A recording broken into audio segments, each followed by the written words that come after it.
Well, welcome everybody, and thanks for coming along to Data Platform Down Under for the month of April. Once again, Martin Catherall and myself are happy to host you all to continue your learning along the data platform stream. In today's session, we've got Heidi Hastings, who's going to be talking to us about CI/CD in the database development. This session is being recorded and will be made available on our YouTube channel, where you can come back and watch not just this session, but all of the other sessions that we have up there at any point in time. If you do have any questions, feel free to put them in the chat window, raise your hand, or come off of mute and ask the questions. So with that, I'll hand over to Heidi and we can get this session running. Cool. Thanks, Warwick, and thank you, and Martin, and thanks everyone for joining us today. If there are any audio or visual issues, just please interrupt me to let me know. I can't see the chat on my screens, so feel free to come off mute and ask, and Warwick and Martin, I'm sure you'll cover the rest. So we're going to talk about CI/CD for database development. This is going to be a fairly basic intro session, and it's more to get you from no knowledge to some knowledge so that you can see just how possible it is to do CI/CD in your realm. A little bit about me: I'm a consultant with an Australian company called Expose Data Exposed, based here in Adelaide, South Australia, but we're also all around Australia. I'm a BI professional by trade, formerly a software dev, and I love all things application lifecycle management, database lifecycle management, and I love attending events, whether they be virtual or in person.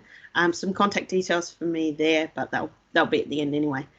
The reason I created this session was I had heard about CI/CD and I was sort of like, where do you start? How hard is it? A lot of the demos and everything is all Azure based. Can you do it on-prem?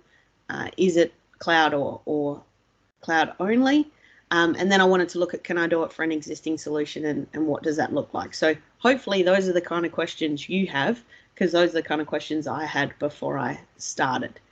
So what I'm going to talk about today is look at the what and why of source control, because that's that foundational prerequisite before you get into CI/CD. We're going to actually talk about what CI/CD is, and I haven't worked out a way to say like CD squared because it has two different definitions. We're going to look at a couple of demos, cover off some gotchas, and then go through any questions that you might have. And I apologise, I might not know the answer. I can probably try and work it out or get back to you later for anything you don't know.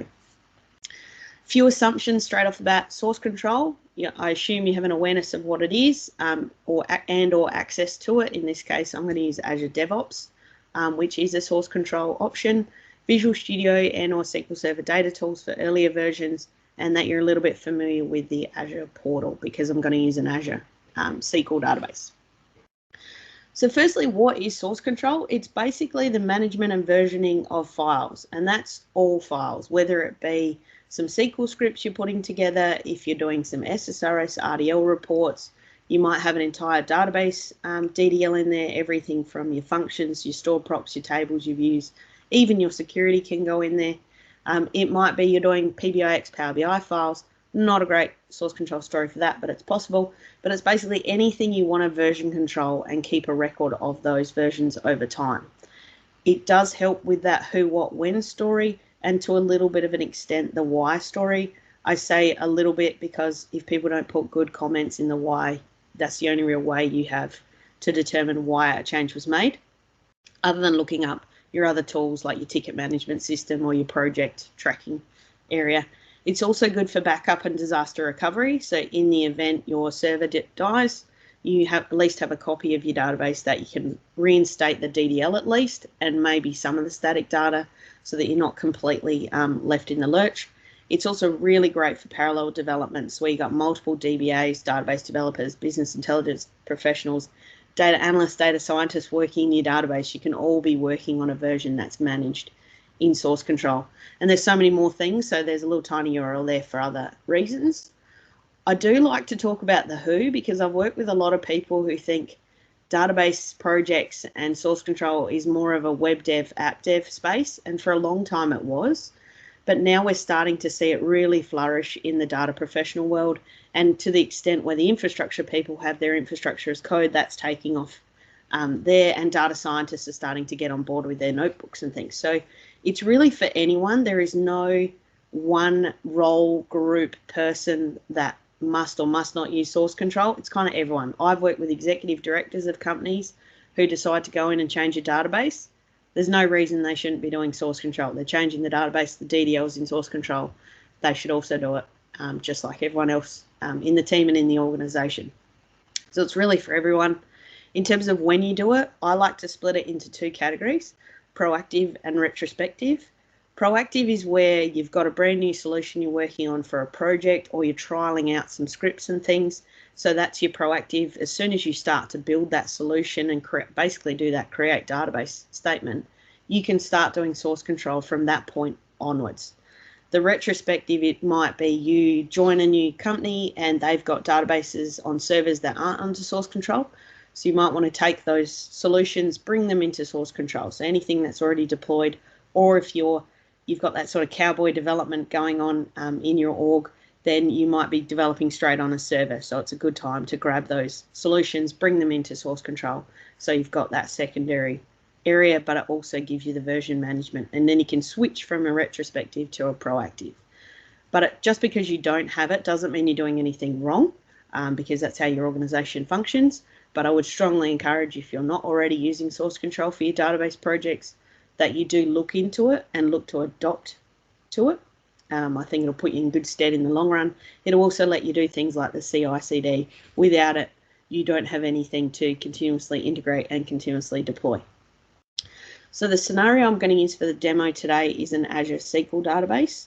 To the point I raised at the start, database CI/CD and database projects and source control is not just Azure. You can do it on-prem. It's just for the demos. I'm going to use all Azure solutions, but you could do this same thing using Azure DevOps server on-prem with the build services and everything to a SQL server on-prem. So it's not to say you couldn't use it on-prem, even an air-gapped environment, or you can use a hybrid one where your Azure DevOps is in the cloud and your servers are on-prem. So it is possible. I'm just going to use the AdventureWorks LT, which is the sample database. So this is what that looks like under the hood. The AdventureWorks LT, it's a really lightweight database with things like product, customer, categories, all those sorts of things. And we're going to use Visual Studio to do it. So the first step is to take our existing solution that we've got sitting on a server and bring that into Visual Studio, and then introduce that into a source control repository. In this case, it'll be Git. So the very first thing is using Visual Studio, SSDT if it was a previous version, we'd create a new project and we would select the SQL Server database project. That's now inbuilt, I think, from about 2015 onwards. So even if you're using Visual Studio 2022, which is what I'll use, that has the database project in it, just doesn't have the other BR stuff, but it's an existing database. So let's shift out of PowerPoint and into Visual Studio, and let's do this firsthand because I think it's important to see exactly how these steps play out. So we create a new project, SQL Server database project, and I'm just going to put this in a different spot.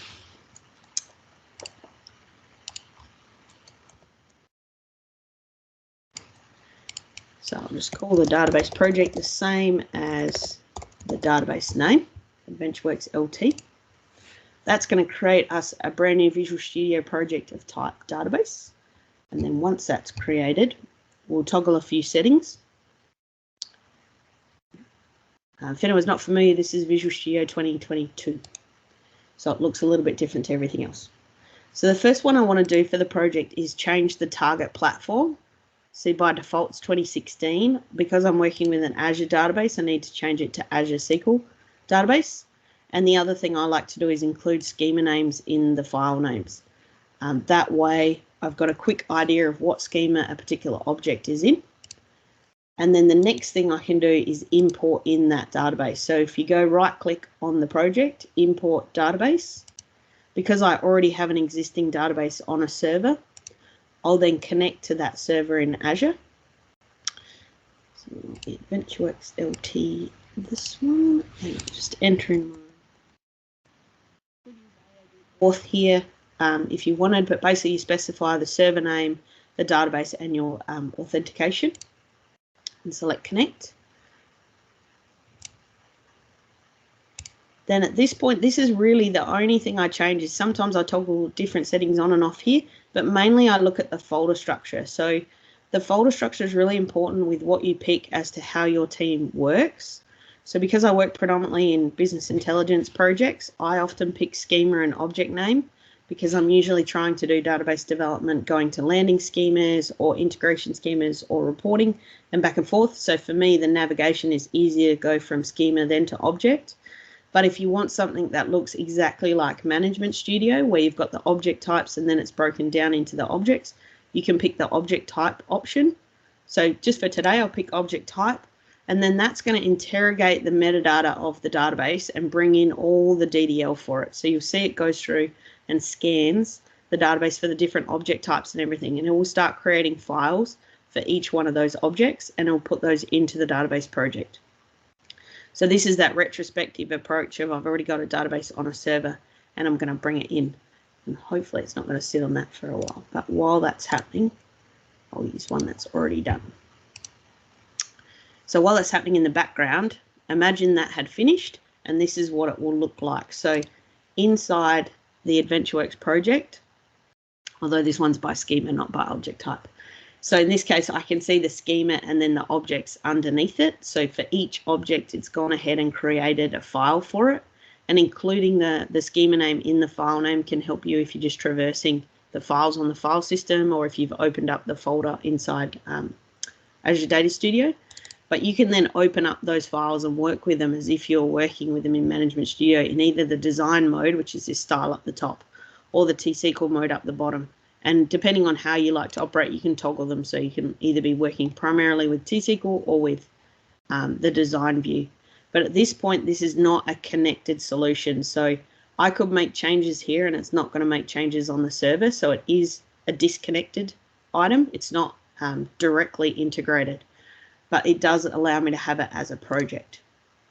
I'll just check if the other one's still going. I'm going to just redo that, because I would like to use that one. The other one's already connected to Git. And we've got an object type on. Set that going. Because it should be reasonably quick. I mean, I've never worked with like massive databases, but I've never had it go super slow. So it's always reasonably effective. It's decided to have a tizzy on gathering logins. All right, we'll skip that bit. So imagine now we've got all our DDL for a database into a project. Now we need to add that to source control. The way you would do it from inside Visual Studio, there's a couple of different options. You can sort of right click and add. You've got the different Git menus going on. Down the bottom, you would have had options to say add to source control. So I might be able to do that from the other actually while that's happening. This option here. So I could add it to source control, select Git, and then pick my remote Azure DevOps. And before I show you that, I should actually show you the Azure DevOps environment. So for those of you who haven't seen Azure DevOps, it is Microsoft's solution for source control, as well as CI/CD, as well as work item project tracking, and a few other things like test management and packaging. Inside the web browser, you have a organization. Within that organization, you have projects. So I have one called Data Platform Down Under. Within that project, I can have a repository. I can have that as either Git or TFVC. In this case, I've put it as Git. So you can see here I've got Data Platform Down Under, Git repository with nothing in it. I'll just copy that link in there. So when I'm in here connecting to that Git repository, I can select Azure DevOps, switch my account to my actual one. Hopefully it plays nice today. So it likes to have a bit of a moment sometimes with its authentication. Let me just do the two-factor bit.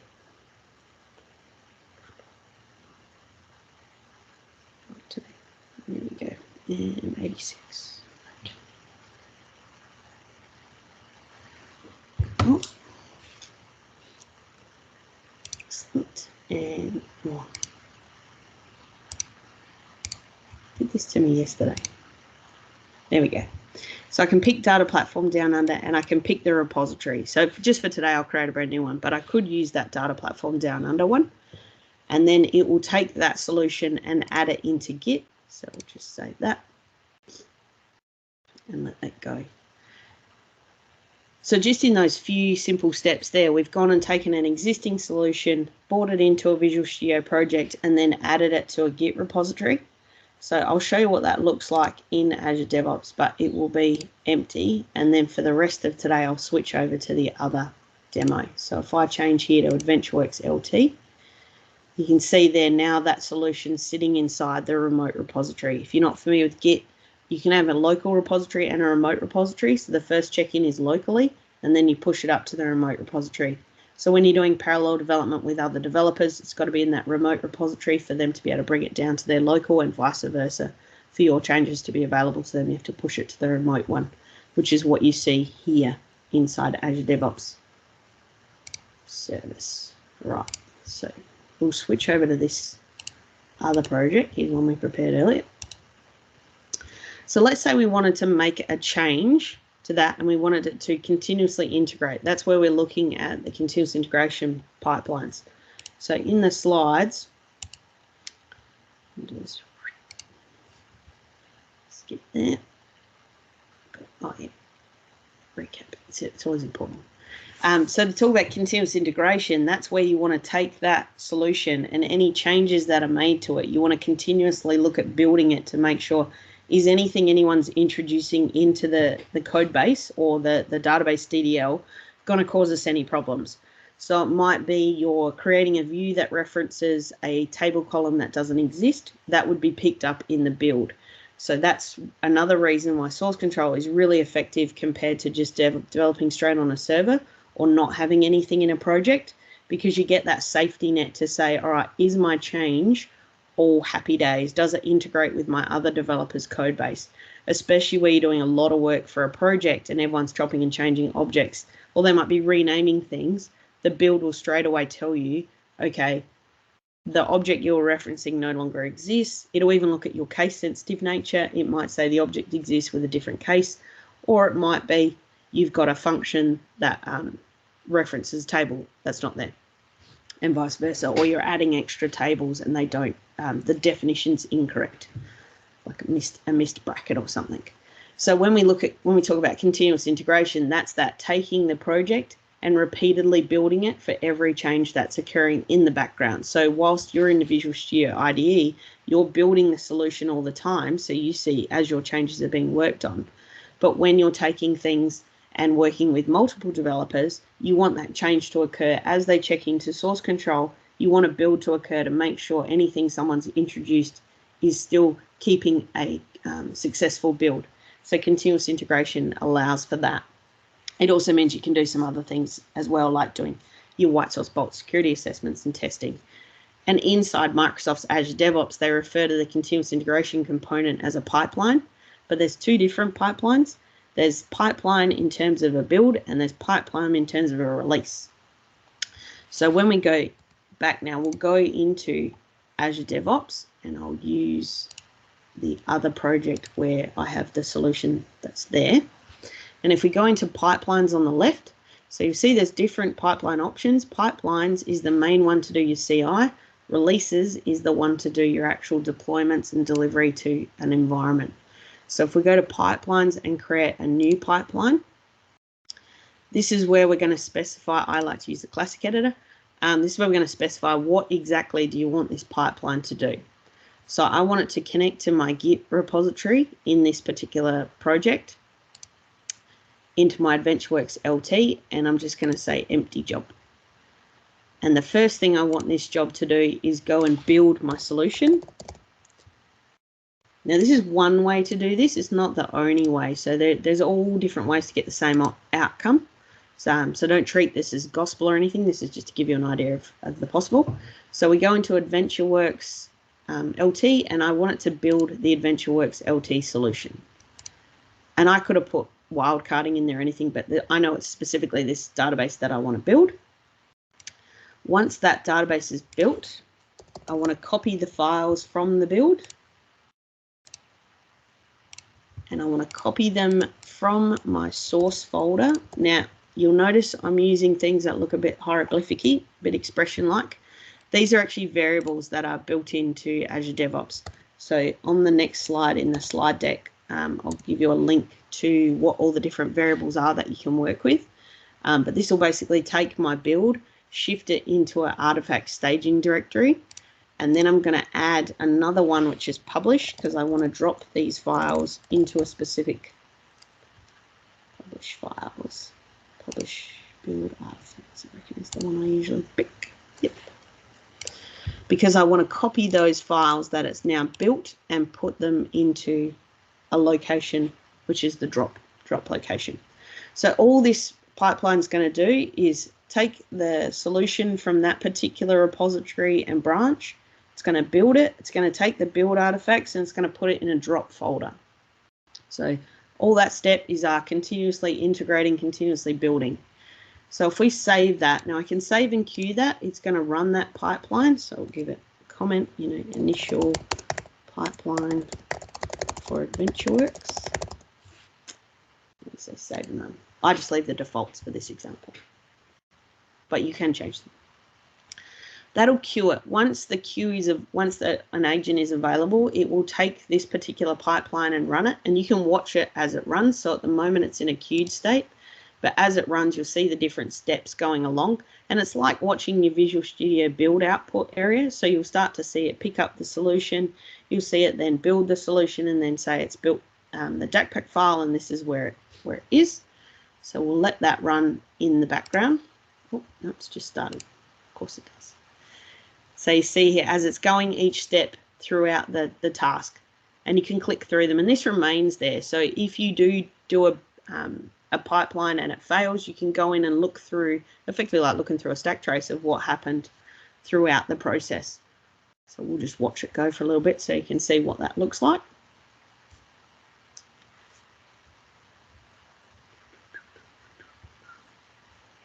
That doesn't take too long. I mean, the bigger your solution is, the longer it'll take. And if you're working with multiple database projects, so in this case, I'm just building the one database. But if my solution contained a whole bunch of integrated databases, like my landing and my enterprise data warehouse, this would take a little bit longer as it goes through all the different solutions.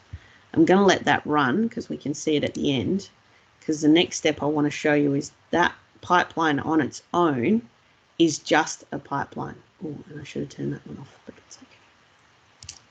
That's okay. That's my test one from earlier. Back, edit. This way, edit. Right. So if I was to check in order to create that continuous integration behavior, I need to have this pipeline run every time someone checks in a change. So the way to do that is in the triggers of the pipeline, you enable continuous integration. And what that will do is every time someone checks into that location that it's firing from, it will fire off a continuous build. So it's going to fire off this build task to go through and go, right, all the changes that came through, bundle them into a build and package them up into that drop zone. So that just doing that step alone, adding CI, is giving you that continuous integration nature.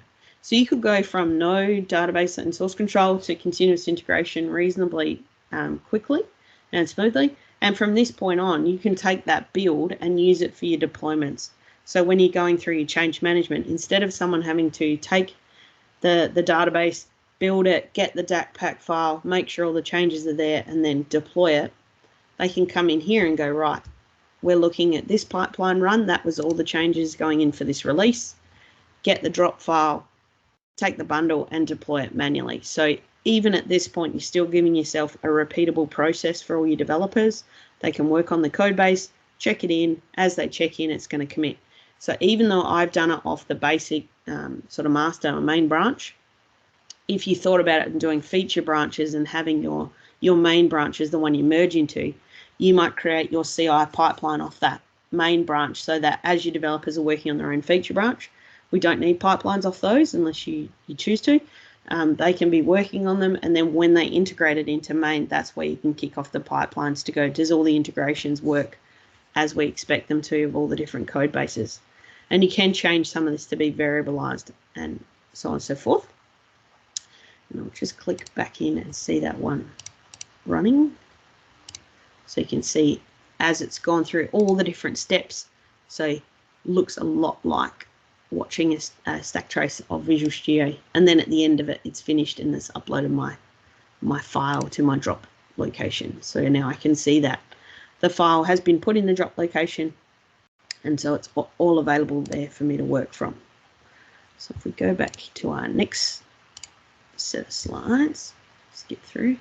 So this is those variables I was talking about earlier. So I've used ones like the staging, artifact build location, and build storage, I think it's called, build artifact. Build directory, that's the one. Build directory and the artifact staging directory. But there are other ones that might be more relevant for the databases that you're working with. This one is CD. CD I sort of crack up at because there are two CDs. So whenever you're talking to someone about CD, you got to check which one they're referring to. There's continuous delivery and continuous deploy. So the difference, now I'll probably get these back to front, but continuous deploy would be taking that build that's occurring and actually deploying it to the server or the environment. Now, so back to front. Continuous delivery is that one. Continuous deploy is getting the artifact continuously built and available. But yeah, there's two. Effectively, one means deploy it all the way into the environment, and the other one means just give me the artifact for me to go ahead and do the deployment myself, or my configuration manager do it, or my senior DBA, or anyone in the company that's responsible for that. But that's where continuous, well, that CD comes in. It's like I'm doing my builds and they're repeated and they're automated. Now I want to take it to the next level where I can take that build and deploy it to an environment. And you can put your gate controls on there. So if you've got change management in place, you can put in place things to say, don't actually do the deploy to the server until someone has physically gone in to DevOps and said, yes, I approve this release to go. Or you might have scheduled maintenance windows where you wait until those maintenance windows come up and then you kick off the deployments at that point in time. And as you can see below, Microsoft calls this, their CD is called pipeline releases. So when someone asks, do you do CI/CD? If you're using the releases part of Azure DevOps, then yes, you do CD. So let's go in and actually hook that one up. It's the same place inside Azure DevOps. On the left-hand menu under pipelines, we go to releases, and we're going to create a new release. So the first thing we need to specify with the release is what is, I'm going to say empty because I don't need any pre-built stuff. The first thing is what artifact is it going to work with, and when it says artifact, it basically means what build output do you want me to work from. So in this case, we're going to specify that we're going to use a build, and we're going to use the source is that pipeline we created earlier, that pipeline for building the solution over and over again. So we're going to add that as the artifact to work with. And what we want it to do with that artifact, so we basically want to take the DAC file that it builds and deploy that. So I'm going to use the SQL deploy. This is going to Azure. And then we specify all the different variables in here. So the first one's my subscription. And let's hope the authentication has worked. This one, Visual Studio subscription. I'm going to use SQL auth. And you will notice here, I will put actual server, effectively the sysadmin password. Ordinarily, you would use variables because you don't really want your pipeline to be showing clear text passwords that potentially more people in your team can get to than can actually do deployments. You can restrict access to pipelines and things though. So if you do want it to be only a subset of your org or your team that works on these, you can restrict the access. So we specify all the things we would do normally if we were doing a manual deployment. What server am I deploying to? What's the database going to be? What account do I use to do it? I'm using one with quite high privileges, but that's not to say you can't use one with a lower privilege set, which just for the demo, it's simple for me to do that. And then when it comes to the DAC file, it has everything in that drop folder that it can access. So inside the drop folder will be the bin directory, and inside that I can find my DAC. So if you think about days where you would have done DAC deployments on your on-prem solutions, where they use command line, PowerShell, or just inside Visual Studio and you said publish database, these are really similar, just more automated. So I'm saying take that DAC pack file and deploy it to the server environment. I'm not going to specify any other settings like publish profiles and the like. Be mindful if you are using private endpoints and firewalls and application access, then you probably will need to toggle some more settings to get it to work. But in my case, it's a basic one. So this is all that is needed in my pipeline. Take the DAC pack, deploy it to the server. Just creating the release just has it sit there. I can choose to manually run this now. So if I say create a release, it will run this release pipeline. And that will effectively kick off taking the build output from the previous pipeline and then deploy that to my Azure environment. And you can go through and watch what that does as it's doing it the same way you could do with the build. So at this stage, it's already got the artifact. It's waiting for an actual host agent to work. As that starts to work, you'll see the agent kick off and starts to go through all the deployment steps. So it looks like one's available. And as I did yesterday, had I not set the project to target platform Azure, this would fail because it will say it can't deploy because it's the wrong target. But in this case, it should go through smoothly. There aren't any changes in this solution, so I don't expect it to actually do anything. But it will give me that output to say, I've gone ahead and these are the commands that I've run, and this is the outcome. It's been successful or not. But that on its own, so even though I've said that pipeline should be triggered and use the output of a build, at the moment, if I did another check-in, the build pipeline will kick off because I've set it to continuously integrate and pick up any commits. But the release pipeline, I haven't told it how it's going to operate. So while that's functioning, we'll go ahead and edit the pipeline. So Heidi, yep. Just before you go there, I've got a question from Peter. How would unit tests, i.e. T-SQL-T, work in this type of scenario? Would a project need to be installed to some kind of actual SQL instance for tests to actually run, or how would you incorporate that into what you've started so far? Scarily, I wish I could answer. I've not set it up with unit testing, and great question though, Peter. I've not set it up with it. My understanding from things I've seen and read is you do introduce it in the pipeline as another stage step. So when I'm editing that pipeline, you've got your different actions you can take.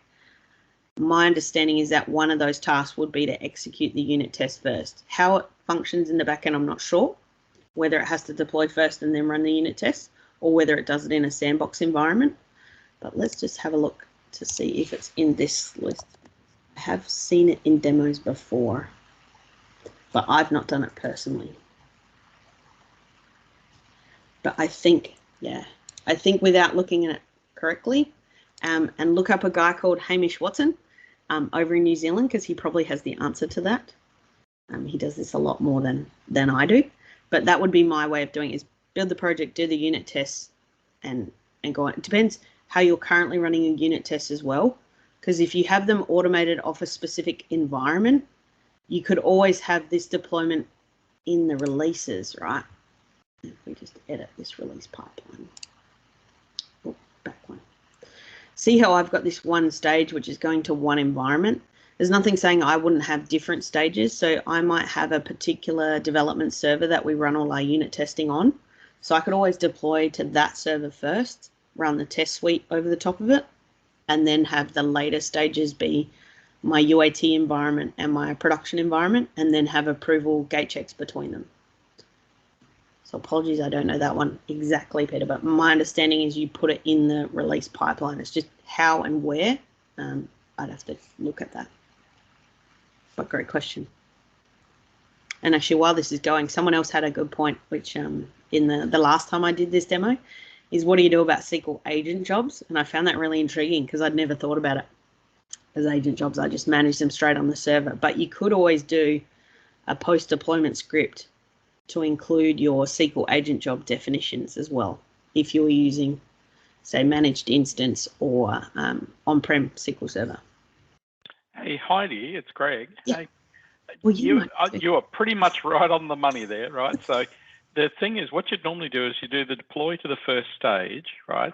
And then what you have as well as that is in the agent listing, in the the job for the first stage, you just add tasks in that to do the testing, right?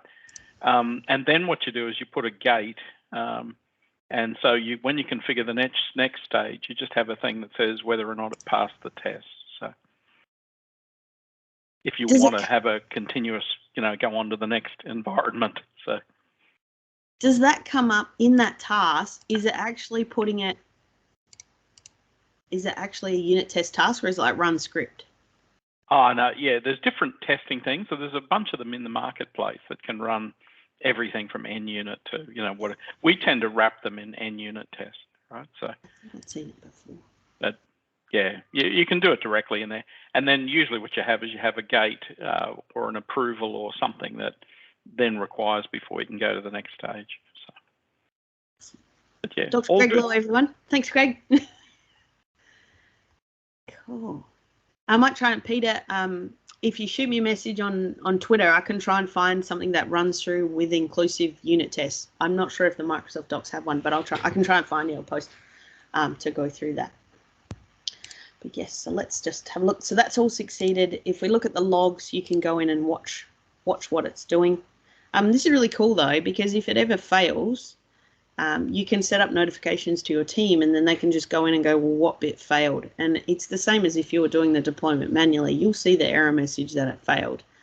I've had one where it's like it couldn't deploy because the password was wrong, or the object, there was an issue deploying because the objects weren't as it expected, because someone had just gone and changed the server directly, causing it a bit of a hassle. So if we go back now to see this in action, we've got our CI ticked on. We haven't set our release to be triggered by the build pipeline. So I want my releases, and I always get the little hover menus wrong as to where they sit. This one I need. This little lightning bolt here is how I tell the pipeline to continuously deploy based on the fact that it's got a new build to work from. So as a new build occurs, now I can check in to fire off the build pipeline, but now I can have the release pipeline triggered every time I get a build pipeline happening. Once that's built, it will fire off the release pipeline. So now let's go in and we toggle that on. We make sure we save it, and all your saves get version history as well. Versioning everywhere. Adding CI integration, creation. So back in Visual Studio, we need to make a change. So let's do product category, and we'll add a description field.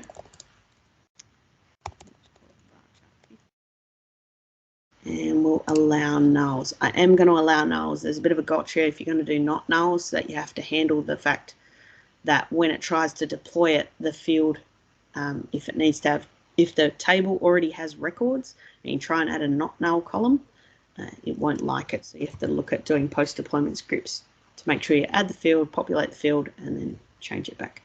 So we've made that change. We now need to commit the change to Git. So we'll commit this change into Git, and we'll push it all the way to the remote repository. Add a description for product category. Cool, and I'll commit and push. So it's committed locally. You can see it as it's going in the little path here. So it's committed locally, and then it's gone to push it to the remote repository, and then that's now successful.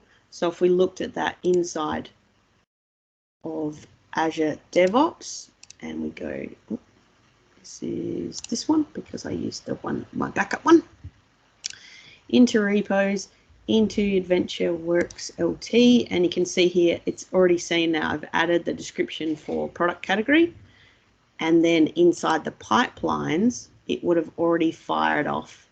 So it's already done it. It's already fired off the build process, and you can see that it's included my description change here.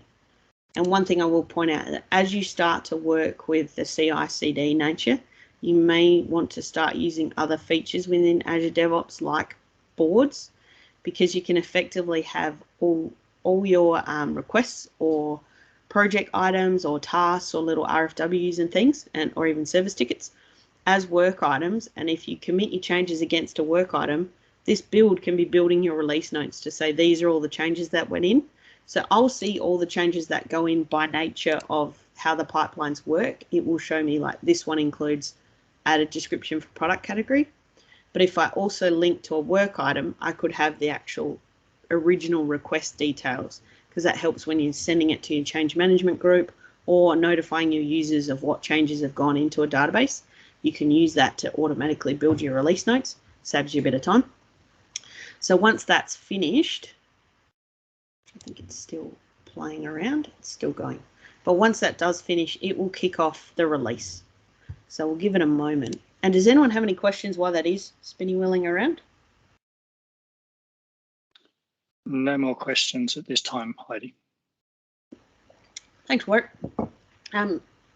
While that is happening, I'm demoing with Azure DevOps, but it's not to say you can't do this with other products like the Atlassian suite, or if you're using things like Octopus Deploy, you know, you might use GitHub instead of Azure DevOps or any other source control platform of your choosing. There are different products that you can interlock to create both your source control, your CI, and your CD layer. I just choose to use Azure DevOps because it's Microsoft ecosystem to do everything I need, and it has an up to 5 user free environment. Spin, spin, spin. Well, while that happens, we'll come back and have a look at that a bit later, because it'll still be there. Right. Ooh, setting up a release for a new database. Because it's taking a little bit of time to go through it, I won't actually do it. But as you saw how I created a new release pipeline, oh, now my laptop's decided to have a, oh, hopefully it's still connected. Where I configured the database name inside the pipeline, if I wanted to do it for a brand new database, I would just set that name to whatever I wanted it to be. So let's say I wanted to use this same database solution but deploy it as AdventureWorks with no LT. I just put the database name as AdventureWorks, and then when it goes to do the release, it will realize there's no existing database there, and it would go create it.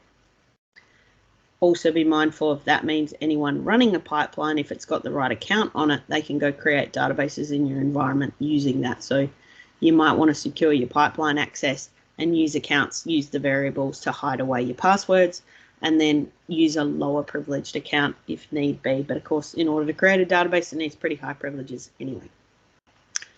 And saying that, that's gone and finished our release. So let's just have a quick look at release 3 there. So release 3 will have contained in it that change I made. So now if we looked at the database, have I got an environment connected? Oh, it's Visual Studio that's causing my computer to have hassles.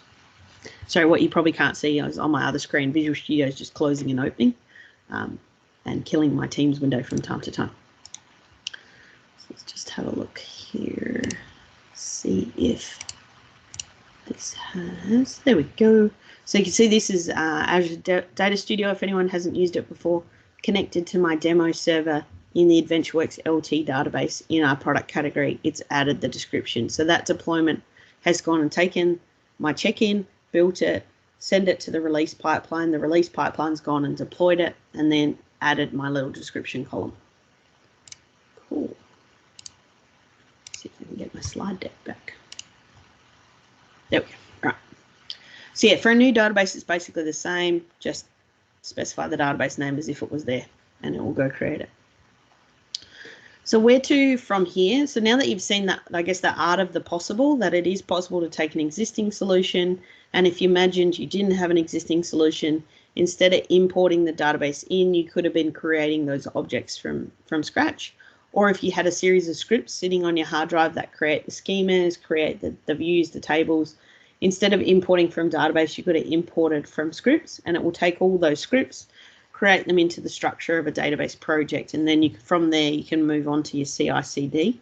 I recommend giving it a go. So I've used the AdventureWorks LT sample, which is available inside Azure. If you say create Azure SQL, you can go in and specify, go through all the menus, and right at the end there's the option of sample, and that sample is AdventureWorks LT. So I don't think we had any more questions, but just in case, does anyone have any questions? Not at this stage, Heidi. Thanks. Some gotchas. Backups. it doesn't automatically take a backup. So you might want to consider in those steps, how I just did deploy, you might want to step before that to take a backup of your database first, so you always have something to revert to. If you are looking to add things like not null fields, think about adding them as null and using a post-deploy script to actually populate them and change them, but look at how that DAC build is going to be affected inside the environment so that you can handle that inside Visual Studio, whether it be post-deploy scripts, pre-deploy scripts, or other things you might want to do. I didn't talk about data, but I have worked where you've got, say, your master data list or some configuration values for specific tables that are static. You may want to include them in scripts and then have those scripts run as part of the deployment. So if you're spinning up a brand new, say, QA environment, you can spin up the database, have it run the post-deployment scripts to populate any of those configuration tables you might need, and then you can use it as if it was your stock standard database. Some other questions that I had was, what do I do about multiple environments? One approach is you can create a release pipeline for each environment. So I created a pipeline off a build pipeline. I could have created a release pipeline for each environment. So I might have a dev, a test, and a prod and have it go through and deploy. Or I could have the one release pipeline with stages, and each stage is a different environment with different checkpoints in the middle. So I might say, look, deploying to dev, free for all, no approvals, it just happens. Or I might say, deploy to dev free for all, and then put an approval process in so a manager goes in and approves it before it goes to test, and then have a separate pipeline for my production and disaster recovery environments. But you kind of do what works for your team. Securing passwords, yeah, don't do what I did and include them in free text. Use the variables functionality so that your passwords are kept hidden, because you don't want someone to have access to that pipeline by nature of having access to the Azure DevOps project, and as a result get a few more privileges than they should. History, because you're now starting to do an automated CI/CD, you can still see the history that's gone on. So let's say someone raises a support ticket, our production environment has an issue, it started occurring on this date. You can go into DevOps and look at the history of all the release pipelines and find out if any of them executed around that time. And then you can go in and see what was the change that was included in that, or changes, as the case may be, and then go through those to figure out what might have gone wrong. Or it might just be someone wasn't expecting the change on the other end, but a project request had come in and it just happened to be implemented on that day. So it might just be there's no actual problem. It's just a specific function changed. Another thing is errors that can occur if you have an incorrect password. You'll get different messages that apply, and that should have appeared when that appeared, but that's okay. So do look at the different errors. Play around with it. I do find one of the gotchas is if you're working in an on-prem environment and an Azure environment, because the project can only have the one target platform, you have to figure out a way to toggle that target platform setting depending on where you're deploying to. So if I tried to deploy this on-prem, I'd have an error because the target platform says Azure, and vice versa. If I had it set to SQL Server 2016 and tried to deploy it to Azure SQL, it wouldn't like it as soon as it goes to do the deployment. So that's something to be aware of.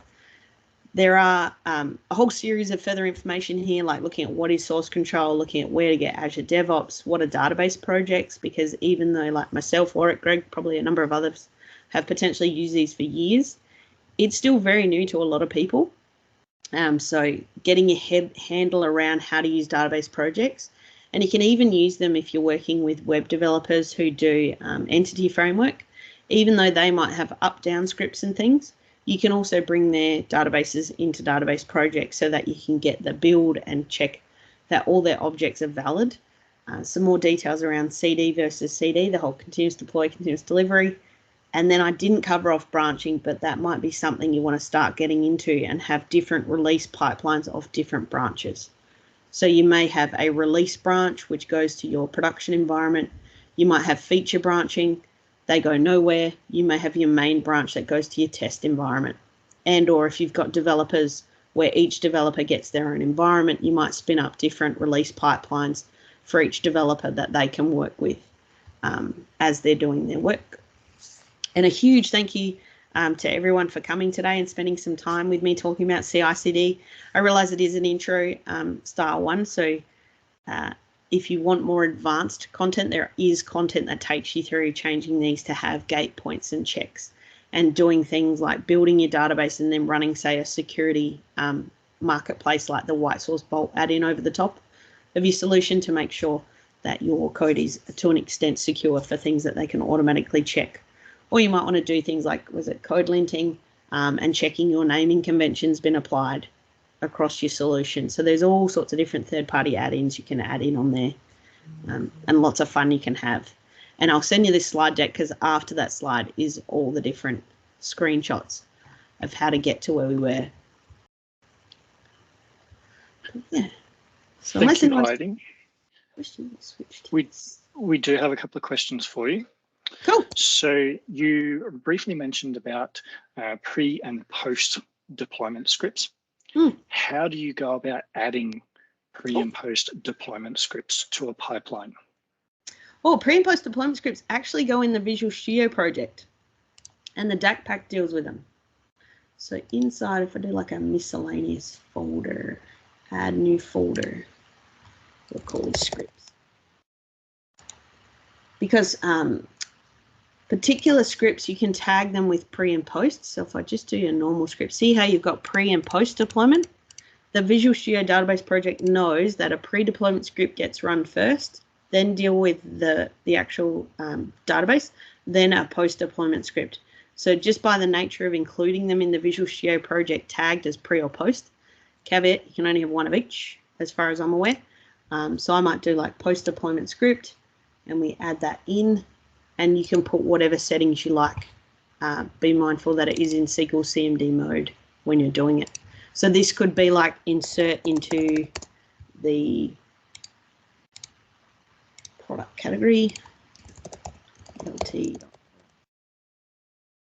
and then you might have, your values. This is not a correct way to write an insert statement, but picture that as what the script might be, and you can have this script execute other scripts. Something you might put in post-deployment, something that's common for post-deployments is static data. Another thing is security for scenarios where your development environment might sit in your dev domain and your test and production might sit in a different domain. And so you need to switch out your security based on which environment you're deploying to. So if you were to include those objects as actual, create this login from external provider or create this login with this password, that might not work in all your environments. So post-deployment scripts can help you there. And agent job's the other one. Yes. Okay. Now, we do have a question from Kevin. Before I ask you that question, I just want to confirm. So Kevin, with your question around using Redgate tooling, have you got the pipeline set up using Redgate's source control, schema compare, and the likes of Octopus deploy, etc., to push things out? And you're looking at how you take that across to what Heidi has gone through today with using projects in Visual Studio and adding that to your remote repository in Azure Data Studio. Feel free to bring yourself off of mute to answer or ask Heidi the question.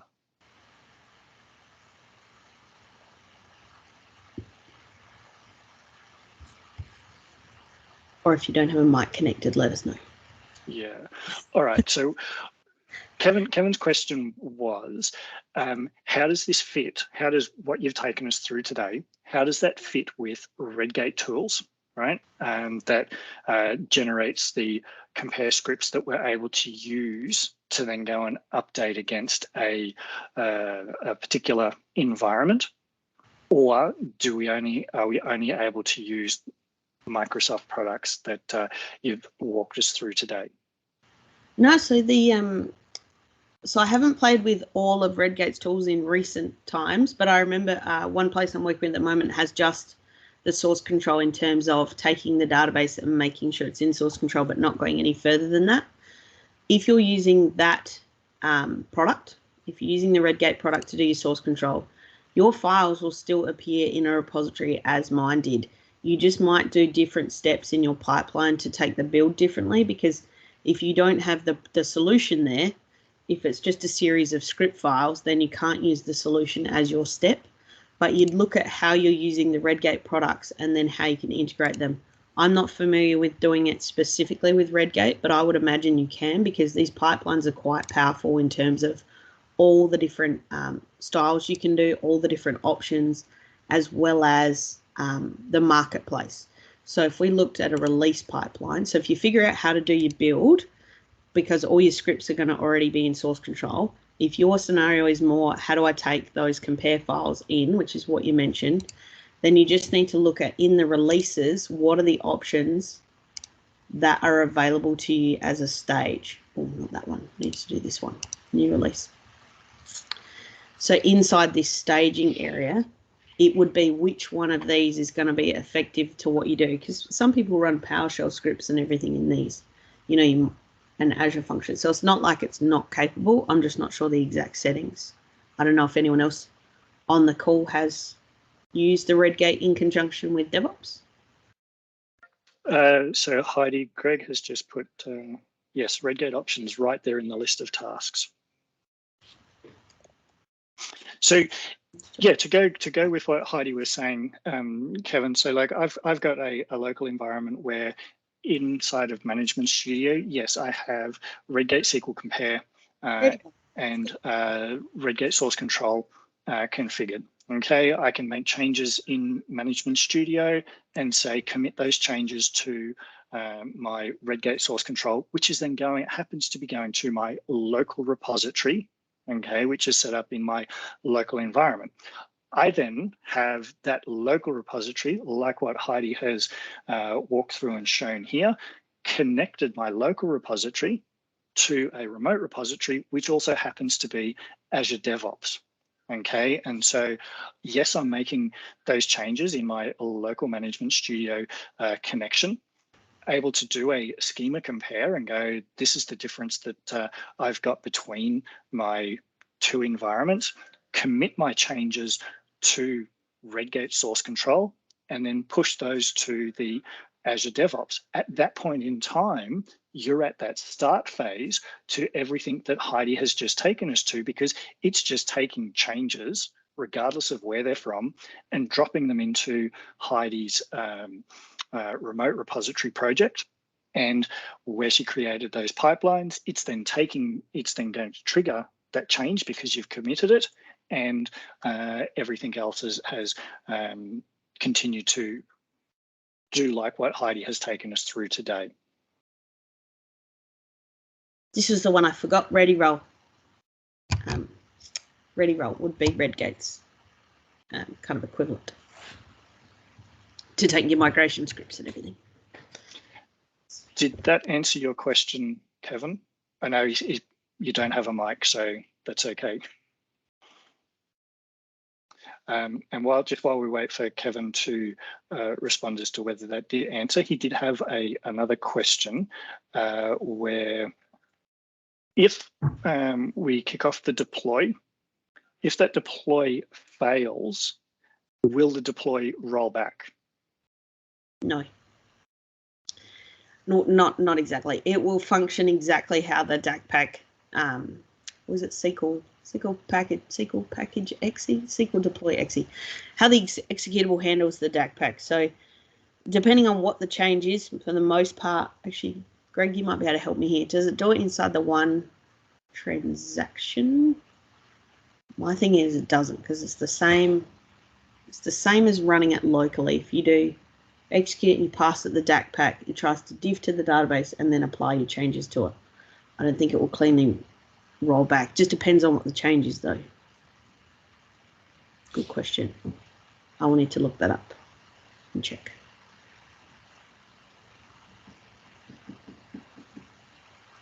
All right. Thank you, Greg. Just with Kevin's one, Kevin, if you have, because you're in Australia, Redgate has a team in Brisbane, and if Anderson still works there, he would be a great one to ask that to, because he often does the demos for their Redgate source control and their what used to be Lighthouse, which has now changed, I think. Yeah, there are, in the Redgate suite of things, you can go from start to finish, and you can have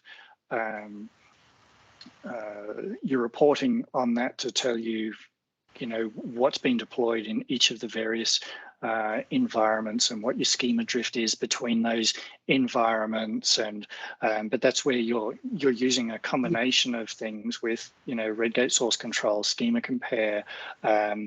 You're using potentially Octopus deploy for your deployment pipeline process. So I guess Azure DevOps, while it's that remote repository, it's also a bit of a alternative to Octopus deploy, for example, right? Because you're able to create those pipelines on what you're including into that to then pick and choose what you're deploying. So I guess it comes down to the environment you're working in. What type of shop are you compared to what sort of products you are using? Yeah, I think ultimately it comes down to what works for your team. Like if you've got a team who's really comfortable with using Octopus Deploy, then don't necessarily switch over just because Azure DevOps has the functionality. Same with your source control. I'm working with a team that uses TFVC repositories, and we're training them up to transfer over to a Git repository. And that's more because the market is more standardized towards Git these days. So when they want to add more people to the team, having it as Git's going to help them longer term. But use whichever tool works. Plus, this one is it requires licensing as well. So if you already have Redgate licensing, you don't necessarily want another product that's doing the same thing. Same as with when you were linking your local to your remote, Heidi, you were able to choose, GitHub, for example. So that can be another remote repository. And even though Microsoft owns both Azure DevOps and GitHub, they're both available for you. Definitely. And the functionality is slightly different. Like I like DevOps, but I sort of started working on TFS early, which is what DevOps is now. So for me to switch to GitHub, it's like a mindset change. But you're exactly right. You use whatever product suits. And there's so many more things you can do with these tools. So I've only shown you just sort of that entry level, but you can take it, way further downfield. You might be deploying multiple databases and only deploy them all once you've got all of them built. And then they might go all the way to your production, or you might choose to only go to your UAT. So it's kind of... For those of you who are on the call, you've joined because Heidi's session today, as she's mentioned, is an intro session into this type of things. Who would be interested in a more in-depth or more advanced session on the type of things that you can do here? Would that be something of interest to people? I do know a guy who I possibly could twist his arm to do a session for us.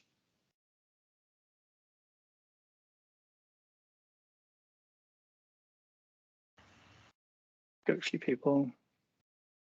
Noted, Kevin, thank you. So yeah, Heidi has mentioned Hamish. If there's enough interest, then I can look at reaching out to Hamish and seeing if it fits in with his busy schedule to possibly look at putting together and doing an advanced session on this. Damien would be the other one, just because he's back in Australia. I think he's back in Australia now. Let's just go straight to the top, hey? Yeah. There's plenty of different blogs and demos out there. Like even if you're not familiar either, go to aka.ms/learn. That's got a heap of training modules, and for Azure DevOps particularly, Microsoft have virtual labs that you can play around with as well. And look out for Global DevOps Day later in the year. I can't remember what they've settled on for the date, but globally they have this DevOps Day where they create challenges and you can compete with different teams. You go through and do all the challenges, but those challenges are using, I think the last one I attended was probably 3 years ago, and it was containers and databases in containers. So it was really cool just to spend a day trying to do those challenges so I could get that experience and play with the different tooling in a different way. But look out for those, because there's plenty of opportunities to get involved, even if you're not doing it in your day job now, or you think it might be a bridge too far for the team you're working in today. It doesn't mean you can't try it out for yourself and get those skill sets started, so that when you do see an opportunity to raise it at your workplace to say, hey, I've been playing with this, I'd like to demo it, can we introduce it into the company? You'll already have a few different approaches in mind, and that way you can find the one that fits with the way the company operates. You know, if you're a one person team, doesn't mean you can't do this, you can. Or if you're a 100-person team, you know, you can do this. It's just working out what works for everyone. But yeah, definitely check that out, because the training material is great. So, Mike, just that you are doing intro, etc., and not just for Mike, anybody on here. Now, Visual Studio does come with licensing requirements, etc. If you don't have access to Visual Studio and you are wanting to just get started, Azure Data Studio does have a couple of extensions, and all of this is free. You can use the SQL database extensions in Azure Data Studio, plus also Schema Compare inside of Azure Data Studio. Download Git for Windows if you're working on a Windows environment, Linux or Mac OS. You're able to then have your local repository and work and add your database code into database projects, all inside of Azure Data Studio.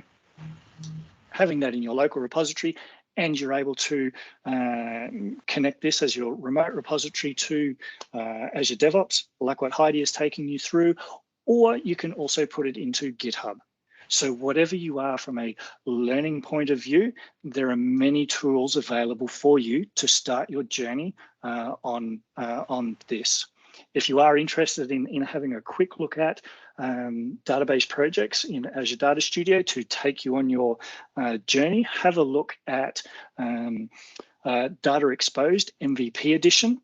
Earlier this year, I did a session with Anna Hoffman. It's a 10-minute session introducing you to Azure Data Studio database projects to get you on your journey.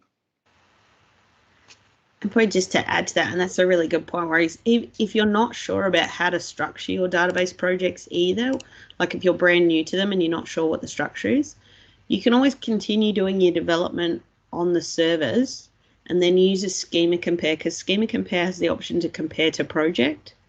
So you could initially continue working on the server and then Schema Compare back to your project, update the project. So you get to see how those same changes you made in your database environment directly on the server, how they look inside the database project by doing it that way. So you start to see, okay, so for an index, it appears below the table. So when you're doing, you see the create table statement, and then below that, you'll see the index definition. So sometimes you're not sure about where to put things because you're brand new to database projects. So you can always use Schema Compare as a training tool to get the different changes and see how they fit within a database project. Does anybody have any final questions?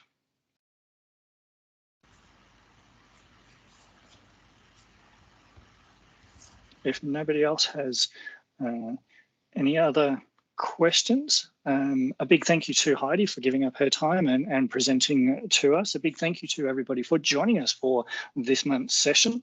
And we look for, as I mentioned at the start of the session, it has been recorded, so you can come back and watch this once I've got it up onto the YouTube channel.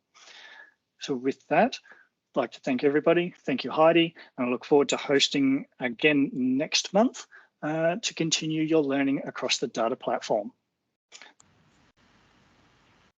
Thanks, everyone. And thanks, everyone on the call for your help and your questions. And feel free to send me any feedback or follow-up questions. I'm more than happy to try and help out.